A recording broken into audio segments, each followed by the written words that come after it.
L'intelligence artificielle a-t-elle un sexe ? Un podcast pour le cercle Interel. L'IA est un sujet de société. Les femmes représentent la moitié de la société. Un réseau de femmes et hommes d'entreprise engagés pour l'égalité. L'algorithme détrône la suprématie de l'humain quand l'ordinateur AlphaGo bat le champion du monde au jeu de Go. L'intelligence artificielle est en train de transformer radicalement notre société. On le voit déjà dans l'univers de la mobilité et de la santé. La France occupe une place de premier rang et en fait une priorité. Fin mars 2018 sort le rapport du mathématicien Cédric Villani, donner un sens à l'intelligence artificielle, et Macron tient une journée au Collège de France intitulée AI for Humanity, l'intelligence artificielle pour l'humanité. Mais quelle est la place des femmes dans cet univers ? Et donc il ne faut pas que les acteurs de l'intelligence artificielle soient par trop un peu ce que je suis devant vous, c'est-à-dire des mâles blancs quadragénaires. L'IA, une affaire de tous. Ce n'est pas encore tout à fait le cas. Je suis avec 3 membres du cercle Interel. Elles étudient la question sur le champ. Assia Mouloudi chez SAP, Christine Dehenel et Marine Rabérin chez Lenovo. Marine Rabérin, vous êtes en charge du développement en grand compte chez Lenovo. Quand est-ce que vous avez ouvert les yeux sur la place des femmes dans l'univers de l'intelligence artificielle ? En fait, j'ai commencé ma carrière dans l'informatique alors que je ne m'y prédestinais pas du tout. Et pour autant, ça fait 17 ans que je m'épanouis en termes d'évolution de carrière, d'acquisition de compétences, acquisition de connaissances. Et aussi, et c'est important, en termes de rémunération. En fait, le secteur de l'informatique et des secteurs industriels et numériques sont des secteurs rémunérateurs par rapport à d'autres secteurs du marché. Et quand j'ai réalisé qu'il y avait dans le secteur de l'IA encore moins de femmes que dans le secteur de l'informatique ou du numérique en général, donc c'est 10% pour l'IA, quand on arrive quand même à 20 jusqu'à 30% dans certains secteurs informatiques et industriels, alors là je me suis dit, on est en train de laisser notre part du gâteau. Et c'est un vrai problème parce que c'est un secteur qui est porteur, rémunérateur et qui pèsera 15,7 trillions de dollars en 2030. Ah oui, effectivement, il y a une place à prendre. Voilà. Christine Dehenel, donc vous êtes depuis plus de 20 ans en milieu technologique, actuellement en charge de la transformation des équipes commerciales pour les comptes internationaux chez Lenovo. Pour vous, quel a été le déclencheur de cette prise de conscience de femmes en milieu technologique ? Alors, le déclencheur, pour moi, ça a été mes premières expériences professionnelles, et ce, dès le recrutement. J'étais dans un environnement très masculin. J'ai débuté ma carrière dans le monde automobile et ensuite dans la grande distribution. Et dans l'automobile, j'étais en charge du marketing, et moi j'aime bien connaître les produits. Et lors d'un lancement de produit, on avait l'ensemble de la gamme des camions qui étaient sur le circuit, et moi j'ai demandé à pouvoir les conduire puisque c'était l'occasion inespérée de le faire. Mais si, je voudrais essayer tous nos produits. Et donc là, j'ai pu le faire, mais c'était le mot qui se passait de chauffeur en chauffeur. Attention, la voilà, fais gaffe à ton camion. Bon, ça s'est très bien passé. J'ai eu cette expérience, mais malgré tout, personne n'était prêt à ce qu'une femme conduise du camion-citerne à la camionnette sur le circuit des essais du lancement de produits. Et j'espère avoir un petit peu fait bouger les lignes à cette occasion. Mais c'était une première expérience où, effectivement, on n'était pas prêt à ce que les femmes soient un peu l'égale des hommes dans ce milieu. La place des femmes dans l'entreprise ne relève pas de la chance mais de la performance. Assia Mouloudi, vous êtes manager à la R&D chez SAP. Pour vous, quel a été le déclencheur de cette prise de conscience ? Alors moi, je suis ingénieure de formation et je suis arrivée en France d'Algérie en 2002, et j'ai fait mon doctorat en école d'ingénieur où j'enseignais l'informatique. Et en fait, j'ai été extrêmement surprise par, d'une part, l'uniformité sociologique dans ces écoles, mais aussi l'absence de filles. J'étais vraiment très surprise parce que c'est pas quelque chose que je connaissais dans les écoles d'ingénieurs en informatique en Algérie. Et depuis, dès que j'ai l'occasion et je m'engage dans ce sens-là à expliquer ce que c'est que le métier d'ingénieur, et donner envie à des jeunes, des moins jeunes aussi, des femmes de tous les milieux, à venir rejoindre ces métiers qui sont véritablement passionnants et avec des carrières super intéressantes. Aujourd'hui, c'est de IA, d'intelligence artificielle qu'il s'agit. Je vous propose d'écouter une définition d'un monsieur qu'on connaît bien. Mais une intelligence artificielle n'est rien d'autre que le projet qu'elle sert, dans les conditions définies par ceux qui l'ont programmée, sur la base des données qui lui ont été fournies. Assia, j'aimerais connaître la vôtre de définition d'IA. Imaginez que j'ai presque 40 ans de moins, que je suis en école élémentaire et que vous m'expliquez qu'est-ce que c'est que l'intelligence artificielle. Alors, l'intelligence artificielle, déjà, c'est quelque chose qui existe dans beaucoup de nos appareils quotidiens. L'intelligence artificielle, c'est l'ensemble des technologies qui consistent à programmer une machine pour aider les humains à accomplir des tâches ou à résoudre des problèmes. Ces programmes s'appellent des algorithmes, ça existe depuis des siècles, sauf que les algorithmes de l'IA sont un peu particuliers, c'est-à-dire que c'est des algorithmes apprenants. Pour entraîner un algorithme d'IA, on lui donne une gigantesque base de données d'exemples de problèmes qu'on a déjà résolus dans le passé, et lui va apprendre, ou elle va apprendre à résoudre des nouveaux problèmes. Et c'est là, en fait, où on va se poser la question des biais. Si l'IA apprend par rapport à nos expériences passées, il y a le risque de reproduire les erreurs du passé ou même le contexte du passé. Je vais rebondir sur les camions de Christine.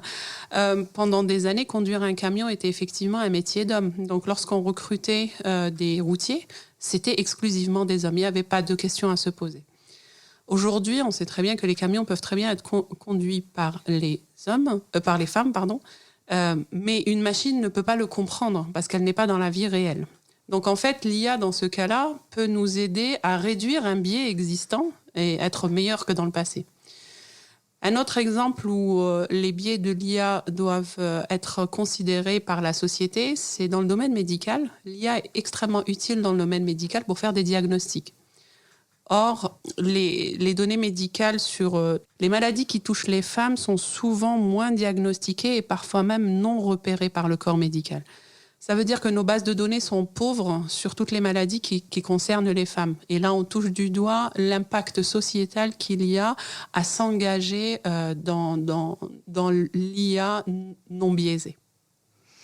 Bon, on voit que effectivement, ça peut, disons, amener sur le bon chemin tout un tas de choses qui aujourd'hui restent encore ancrées sur des modèles et des données extrêmement masculines. On va dans ton futur ou dans le mien? C'est le même. Christine, donc si je comprends bien, il y a urgence de rendre cet écosystème plus égalitaire tout en bénéficiant d'un appui d'institutions, c'est le cas de le dire, en tout cas d'un écosystème qui va œuvrer dans ce sens. Est-ce que vous pouvez nous parler un peu plus de cet écosystème dont le cercle Interrel évidemment fait partie? Oui, alors Assia nous a expliqué comment l'IA est créée par des personnes et qu'elle sera donc le reflet de ce qu'on lui enseigne. Et pour nous, c'est important de nous assurer qu'à la source même de la création d'IA, on trouve un équilibre homme-femme avec des regards complémentaires. Et lorsqu'on a fait nos recherches sur l'IA, on a pu voir que beaucoup s'intéressent au sujet. Il y a beaucoup de think tanks, d'entreprises, des entreprises de la tech bien sûr, des organismes privés ou publics. Mais peu s'intéressent vraiment à cet axe qu'on a choisi de creuser davantage, c'est la femme et l'IA. Dans notre écosystème, on a travaillé donc sur un certain nombre de chartes, d'articles, de publications qui ont été écrites par des think tanks comme Impact IA, comme le Women's Forum, des consortiums, le consortium européen AI for EU, l'association française des industries du numérique ou le Syntec numérique. Et tout ce travail a mis en lumière que l'éthique revient en priorité, mais finalement peu d'initiatives adressent directement la question du genre dans l'IA. Il y a Political, il y a le laboratoire de l'égalité. Lui, il propose un pacte pour une IA non sexiste. Et donc, nous, on a voulu s'attacher à cet axe et privilégier l'équilibre homme-femme dans l'IA. Et dans le cercle, donc on s'est attaché à cette question. On a fait le point central de la charte sur laquelle on est en train de travailler. D'accord, donc il commence à y avoir des documents écrits. Et là, je me retourne vers Marine Rabérin. Donc, je rappelle que le Cercle Interel est un réseau regroupant les réseaux diversité de 15 entreprises des secteurs scientifiques et technologiques. C'est important de le rappeler. Depuis toujours, vous portez une attention au secteur ou à la représentation, en tout cas des femmes dans ce secteur. On rappelle, comme vous le disiez au début, donc 10% seulement de femmes aujourd'hui dans l'IA. Est-ce que vous pouvez nous parler de cette charte qui a été travaillée au sein d'Interel? Oui, tout à fait. Et avant, si vous me permettez, Alessandra, rappelez aussi que nos entreprises, comme beaucoup d'autres entreprises, sont utilisatrices d'outils IA. Donc ça, c'est important. Mais en plus de ça, la plupart d'entre nous sont productrices d'IA. Donc il est important et même naturel qu'on se penche sur la question et qu'on y contribue de manière positive et même proactive. En fait, ce qu'on s'était dit, c'est à nous de donner l'exemple. Donc notre démarche première, elle a été d'équiper nos entreprises pour faire en sorte qu'elles puissent utiliser et produire des outils IA qui soient non discriminatoires vis-à-vis des femmes et voire même qui permettent une meilleure égalité entre les hommes et les femmes. Et peut-être un point qui est assez encourageant et qu'on a noté, c'est que cette démarche auprès de nos entreprises, elle est bienvenue, voire même attendue. En fait, quand on propose cette démarche à nos entreprises, on a l'impression qu'elles tombent vraiment à pic et qu'elles sont prêtes à s'engager dans ce type de démarche. Donc, concrètement, si on reprend la charte, effectivement, cette charte, elle va fixer le cadre en fait de ce que les entreprises doivent faire et principalement 3 points. D'abord, c'est s'assurer qu'il y a un engagement qui soit fort de l'entreprise. Alors, ça passe par la mise en place d'une gouvernance, d'un comité IA éthique. Ça, c'est le premier point.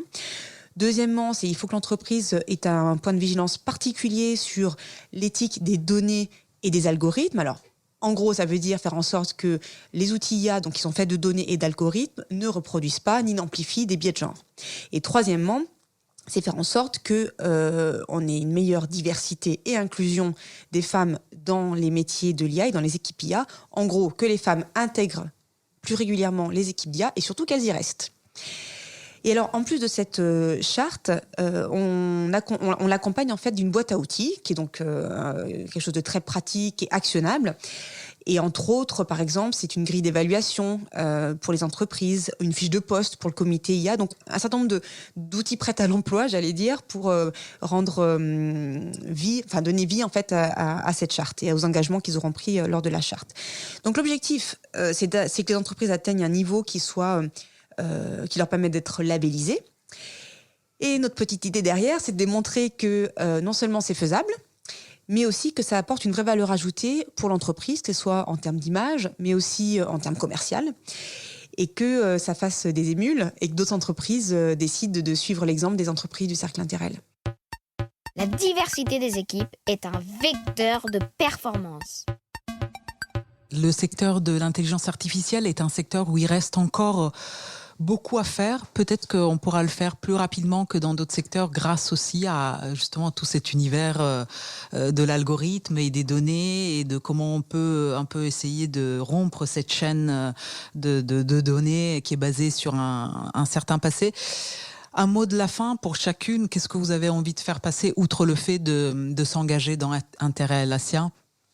L'IA est un sujet de société. Les femmes représentent la moitié de la société.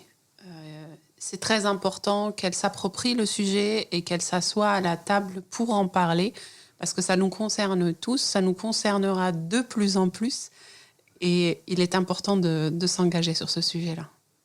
Christine, un mot? Le monde de demain sera vraiment empreint d'IA dans tous les domaines, et donc c'est important pour les jeunes femmes aujourd'hui de s'intéresser et de s'investir dans l'IA dès le plus jeune âge. Et pour Marine, je me souviens de la part du gâteau, mais est-ce que... Alors, au-delà de la part du gâteau, je lance un appel maintenant, alors pas à venir à table, mais enfin si, un appel à venir à table. En fait, mon appel, c'est si vous nous entendez, que vous faites partie d'une entreprise et que ce sujet vous interpelle, contactez-nous. On a des choses pour vous aider à faire en sorte que on améliore en fait la situation concernant l'égalité homme-femme pour l'IA, au sein de l'IA. Donc on rappelle www.interrel.com et on trouve tous les contacts sur le site d'Interrel. On a même une page dédiée sur l'IA. L'intelligence artificielle a-t-elle un sexe ? Selon Kern, en effet, une réponse logique évidente à une telle question est que, puisque l'intelligence artificielle n'a pas de corps, elle ne peut donc pas avoir de genre, pas plus que les anges n'ont de sexe, pourrait-on ajouter, si l'on voulait verser dans l'ironie. Interrel, un réseau de femmes et hommes d'entreprises engagés pour l'égalité.